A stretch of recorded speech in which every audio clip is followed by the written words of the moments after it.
Hey, good morning. Weedu Shivambu here. And it's Monday the 20th. I guess now it's President's Day. Oh boy. Well, I want to get a little history going here. So this morning I'm going to go back a month in time. A month in time would have been last in January. Is when I learned about the urine therapy and gave it some thought and decided I would become a new candidate, a practitioner, a patient of my own remedy pursuits. And I found it to be remarkable. And so I have continued it. I am loyal to it. I don't ever intend to go back. I'm doing it now on a simple regularity every day. I do a small stream in the morning, and I do a one in the afternoon. So I only consume a few ounces in the morning and the afternoon on a daily regularity. When I started, I was doing a lot. I was flushing a lot of distilled liquid, lots of juicing, and I was fasting on and off. And so I've been doing a lot of learning. I've been reading this remarkable book by a man named, excuse me, Hilton Hotma, Man's Higher Consciousness. Now, this book was out of print, but it has been in a reprint because of its demand, I suppose, and popularity. But I've been learning a whole lot more about the benefits and the essential essence of developing as a breatharian, which is really ultimately my goal. I intend to get to a point where that's it. I'm just going to sustain on breath, and I will continue my urine therapy because I think the urine therapy, in incorporating in that, gives my body a perfect medicine every day. It gives a correction of what my body might be asking for on any daily level. So I'm really excited about that. So tomorrow marks 1 month from the day I started, which when I started, I quit cooked food. I went totally to a fruitarian diet. And so tomorrow I'm going to start my first 7-day fast. I've never done that in my life. And I'm excited about it. I feel well prepared for it. And I'm going to act as a breatharian well, actually, I think I'm coming up with a new term. I haven't seen anybody use it yet. And it's come up in no reference points. And so I suppose maybe I'll coin it. I don't know. It's not that important, but it is what I'm actually going to do, which I'm going to call it urinarian because I'm going to, consume my urine every day, and I'm going to live on air. So, basically it's a breatharian, but it incorporates my urine therapy. So all the breatharians I've listened to, there's nobody except for Dave Murphy. Dave Murphy is doing the urine therapy, and he's done the breatharian thing. But he also, mixes a lot of different things. My ultimate goal is straight up. I want to be a breatharian and, do my daily therapy with the urine. So I am now, I've leveled off. My body has gone down. I've lost 90 pounds in 2.5 years. I had this throat surgery, and, it's interesting because when I started this urine therapy, I started noticing all sorts of body changes. Number one, my arthritic tendencies have subsided a lot. So the calcification has reduced tremendously, and the pain is really virtually disappearing. Now, I have seen my the hand surgery, and I am going to go ahead with the hand surgery because what I'm dealing with is a carpal tunnel issue. And so, like these were hard as rocks up here. They're real soft now, these little spots. They're like water blisters. But, I have this carpal tunnel thing, and it's having a weird effect down here. And They call it joint replacement, but it's not really a replacement. What they actually do is take out a bone and then they kind of stitch other tendons together. Apparently, it's fairly common. I've talked to people who know people that have had it done and very successfully. So I have a lot of confidence in it, and I can only do one hand at a time. So I think for like basically the next 6 months, I'm going to be in 2 different surgeries and recovery modes. But I think with the way my body has been responding, I think that I'll have a rapid recovery. That is my focused intent. I really trust that that's going to happen. So in my experimentation with all of this and my practitionering, I did lose this 90 pounds. And so lately I've been noticing more like my throat. Like I always had this lump in my throat. You know, it's like you can never cough it up. And I think it was due to the fact that I have a plate in my neck and it's screwed into number 3 through 7 vertebrae here. And so I've always had this kind of, it's just kind of a lump, you know, where I can't really cough it up. I can't really swallow it. It's just weird. And so now I've been noticing over the last several weeks since I've been doing this therapy and cutting the cooked food out, and I've cut everything out. And so I've been noticing it loosening up. My voice has been getting a little more gravelly and whatnot. And so I suspect what is actually happening is finally this is starting to loosen up. So that feels good. I feel more and more changes in my body. So it'd be interesting to see. I mean, the most I've ever fasted was, 2 days. And so going 7 days is going to be my first long stretch and see how it feels. So I can tell you, I assure you that I'm not doing anything to be, crazy. And it's not a foolish notion or anything. I really do believe that what I'm aiming at is to be in my highest prana chi, my life force energy. I want to clear all sorts of things and achieve my highest possibility, emotionally, spiritually, physically, economically, in all regards. I want to know what it is to be in my highest good, my greatest form. And I do love myself, and I can share that love. And so it's not any idea that I'm about to, oh God, what's he up to now? Am I crazy? Yeah, I am crazy, and I accept that. But I have no fear about any of this. I really have confidence about this. And now I've been watching other videos, and I found this one remarkable one this morning on a man named Wiley Brook. This guy was a sound engineer and a recording engineer for people like Jimi Hendrix and Led Zeppelin and other major bands. And at 28 years old, he became a breatharian. And so I saw him on an interview. That was the first one I saw, was on an old program with Tom Snyder. And at that point, he had already been a breatharian for 17 years.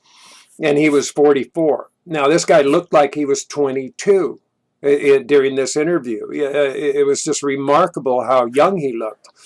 But furthermore, there was more video. So I watched another video, and what I learned is that when he was 6 foot tall, he only weighed 135 pounds. I mean, he looked like an Ethiopian marathon runner. But this guy lived in California, in Venice Beach, and you go to Venice Beach to the weightlifting thing there and at the sand. This guy was pressing, he could press 965 pounds. He could lift it. And he looked like, just skinny little rail of a guy. And so it's really a mind thing. It's a mind over matter. And I really am getting more understanding of how this actually works. So I'm just practicing. I'm a practitioner. I have no authority on any of this. I'm no science, or doctor person, but I am an open-minded person, and I consider myself a good student of life. I'm always open-minded and willing to learn and be challenged to whatever my beliefs are, whatever I thought was so. And so I've really worked on learning so many things that were really kind of blocks and in my way. For example, when we realize, people don't understand that food is not essential for our sustaining ourselves. Air is vital. You can stop eating and live. You can stop drinking water and live, but you can't stop breathing and live. That's just what's so. You have to have that's why they call it the prana chi, because it's a vital life force. And it's no different for anything on the planet. We all are made of the same things. The cells, the neutrons, the protons, the atoms, all of these things. Like in a perfect example, in an analogy or metaphor, is you look at nature itself, like a tree. Now, a tree, you would think, oh God, no, the tree has to have all these things in order to exist. No, it really doesn't. The roots that go down in the ground are not drawing any nutrients out of the ground. The tree is actually growing on its own accord. It's just it's its own perfect experience. Now, the reason I can say that is if you look at it just physically. If the tree and the roots were actually drawing all the nutrients and pulling all this stuff out of the ground, it would leave a huge hole in the ground. It would take all of that dirt and minerals and all that stuff and start absorbing it in. But it doesn't do that. The roots are there to hold the tree up. It's like its feet. That's what the roots are there for, is to stand the tree up. Now, if a tree has gotten oversaturated with too much water and all those things, the wind can blow it over. I mean, we've all seen that. I live in an area where trees are blowing down all the time, and that is what happens, is that there's too much saturation to where it can't stand on its own feet anymore. So it's pretty interesting that way. So I just want to see what I can do. As a human being, I just want to understand what my highest potential is. I remember seeing a film, this was back in 1998, that was a remarkable film that was actually produced by National Geographic, I think, and it was called The Incredible Human Machine. And by understanding what the human body is capable of, how much potential we have but we don't recognize, then it is a mindset. It's all in what we think about. So the more we can get centered into our focus and our belief, and change those things that we think are not possible into what's possible, that's when things change. Now, I always was led to believe that I had to have food, and I had to have beverage, and I had to have these things. But I found out through more and more study that food is no different than other things as far as a habit. Now, we form this habit because this is how we're trained. This is what we believe. So we develop this habit very early, and we depend on it because it becomes habitual. Now, nobody can just reverse all that. That's why people starve. They think if they're not going to eat, they're going to die. And guess what? They do. Breatharians don't think they're going to die. They just realize they don't need it. And they just think about another higher life force and how it's obtained.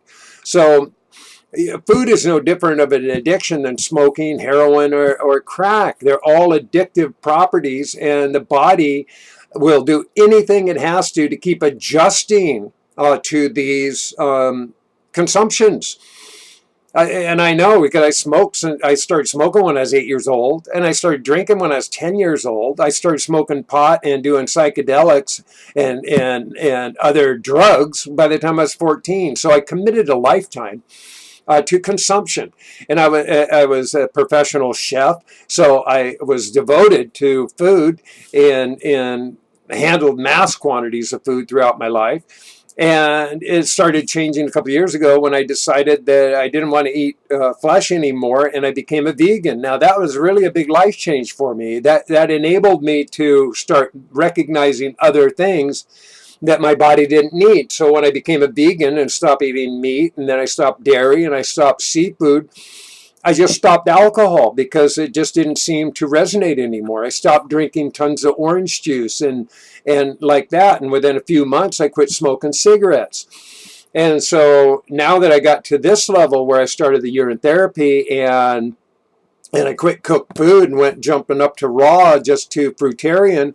I just stopped smoking pot because I just didn't see it anymore. I didn't feel it. I had no use for it. My body is not required of it. And so it's all just preparation. So I had been preparing myself for this, and without even realizing how much I had been preparing, but I am prepared. I'm not just jumping into something that I don't understand. I'm not just stopping eating because of some stupid reasoning. I believe in what I'm doing. I actually trust what I'm doing. I've never felt better in my life. I leveled off at 156 pounds. Now, I feel wonderful at this weight. My body is really lean. I look at myself in the mirror before I get in the shower and stuff, and I go, wow, dude, look at you. And I don't look at myself, oh, God, you're so skinny. And people say, oh, no, I'm lean. There's a difference. There is a difference. I'm lean, and I like it. I love it. It feels great.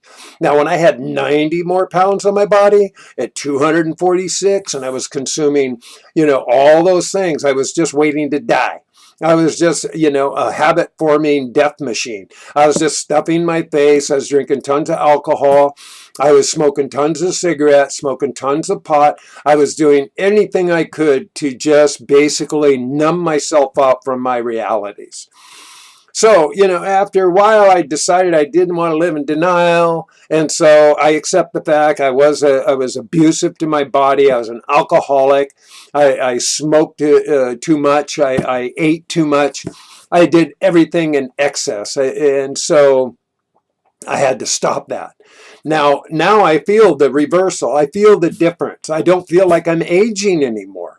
I feel like I'm actually turning around and resorting back to a youthful vitality and physique and mindset. I'm becoming more of a child of wonder and curiosity and magic. It's all miraculous. I just feel so awe-inspired every day. I just feel so inspired to just be, do, have, and just live and breathe. So I'm just reading tons of great material.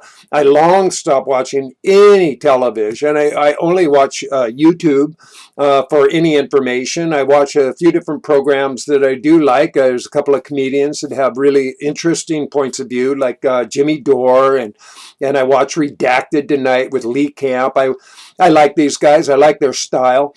And so I subscribe to many different YouTube channels because I like the content. And I control the content. I control my own programming. I'm not allowing television or media or music or movies or any of it to program me anymore. I'm doing my own programming, and I like it. I feel a lot better. And I want to be able to show people in my experience. I'm not going to tell anybody anything. I'm only going to share what I'm doing. People are going to do what they do no matter what I do. And people are going to think what they think no matter what I think. And I can't really give a shit about what people think because it's not going to change anything. And whatever people think about me is their business. I don't take it as a personal reflection. If people are upset or angry or mean-spirited or any of those things or shed any of that kind of energy towards me, I know it's not me, it's them. And whatever I'm doing actually makes them look hard at themselves, and it really pisses people off. When people are angry, the last thing they want to see is a happy fucking guy. They don't want to see somebody bubbling with the enthusiasm and energy in life because it just reminds them of how fucked up and miserable their life is. And I accept that. I realize that. So all I do is just look at them with love. I just give love. I realize that the bigger they are, the harder they fall. And the more angry and upset and rageful they are, the more they need a hug. They just need more love. That's what they need. They don't need to have somebody get in their face and get all, riled up and give them, that's feeding into the wrong energy. That is just going down. That is taking you down to total negative energy. If you want to really get to a higher place, you have to hold that place. You got to make that place. The power lives within us. It's all within us. We have the power to be, do, have whatever we imagine. That is the beauty. We were given imagination. It's an awesome tool. It's one of our creative devices. And when we realize how much of our brain has just gone numb, most people don't even utilize 5% of the possibility that exists up here. And the only way you can do that is to clear the energy. You have to clear the energy. Beliefs are killing most people. Habits are killing people. People are eating themselves to death. They're drinking and smoking themselves to death. They're working themselves to death. They become just slaves to an operation that is not getting them anywhere. Sure, you can have the house, you can have the cars, you can have all these things. But if you're fucking dying, what good is it? If you're like mentally, physically, spiritually dead, who cares how much fucking money you have? It's useless. So finding the chi, the prana, the balance, the higher good, it takes work. Look, sure, it'd be wonderful if we could just go and sit on a mountaintop and meditate all day. But in the real terms and real time, that is not realistic for most people. I'd say the majority of people, and that's understandable. But you can take control of your temple. You're the only one who can command that. You can't be imprisoned unless you imprison yourself. It's an allowance. We allow those things to happen, even under the worst conditions. If we don't surrender our mind, if we do not surrender our spiritual core, that's how people transcend.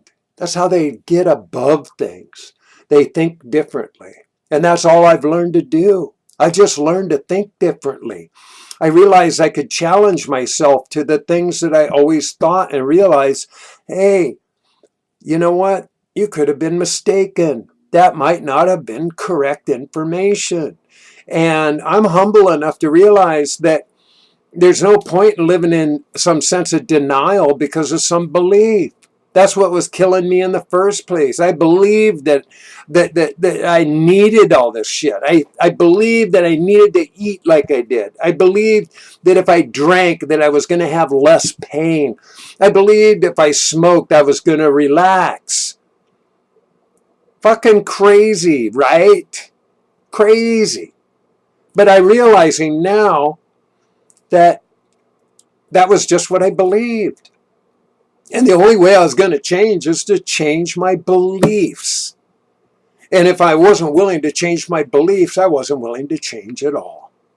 So, in a nutshell, I never felt better in my life. I feel like I'm on the road to an awesome experience in life. I am preparing myself for the greatest vision I have ever been manifesting in my mind's eye. And I am taking that, in God's love and the universal forces that live within me, because I am an expression of the universe. I am an expression of God. I am I am that I am. I live from the within. My life is not external. That is just an illusion. My whole universe course from in here, in my heart, in my chakras, in my pineal gland, which I'm working at decalcifying so that I can actually see that bright light that lives up there. What happens to the pineal gland is that it calcifies like everything else. That's where the arthritis and the other things, because the acidification of our consumption, especially with meats and all these things, what happens is that it not only dumbs us down, it dulls us down. So what happens to the pineal gland is it calcifies. Now the pineal gland should be it's like liquid. It's a beautiful liquid, but you look at X-rays of people's brains, and it's like a rock. It's like a stone. It's not what it is by design. It's just acidification, calcification, and it comes from all sorts of things. I mean, one of the big ones is fluoride. You know, fluoride. You know, we've been convinced that fluoride. Oh, you need it for your teeth. You need it for this, need it for that. No, bullshit. I call bullshit. Fluoride is poison. It's a rat poison, actually. They use it in pesticides. They use it in pharmaceuticals, in Prozac, like, for God's sakes. So what it does when you consume these things, especially, you know, drink your 8 glasses of water every day, you know, they knew what they were doing. It wasn't about health. It was about dumbing us down, making sure that we had more and more and more fluoride going in so that we'd just be dumbed down, obedient, receptors of whatever we are being told. And so we just learn things and we just repeat them. So a good student is just simply a memorizing machine, okay? You know, to be an A student, you memorize all this shit that means nothing really, so that you can be patted on the head and go, oh, good, you learned your lesson well. No, you just became a mimic of bullshit that was crammed down your throat in a belief system that wasn't there to serve or support you. That's what it is. And so I'm choosing to free myself. I don't want to be a slave of that, you know, anymore. And so I'm just choosing. So, you know, the point of this whole video is to actually share good news. You know, I get a little heavy at times, and that's okay. That's just my mind at work. But the truth is, I'm a happy, happy, happy guy. I really am. And I'm just full of love. I have a lot of love, a lot of self-love and love for everybody. I just want to see people happy, healthy, and in their highest good. And if I can assist or show people anything that may lighten that up, or it'll give them just a spark of hope in their life, well, excellent. Then I feel like I've done something on purpose, that I've actually made a difference.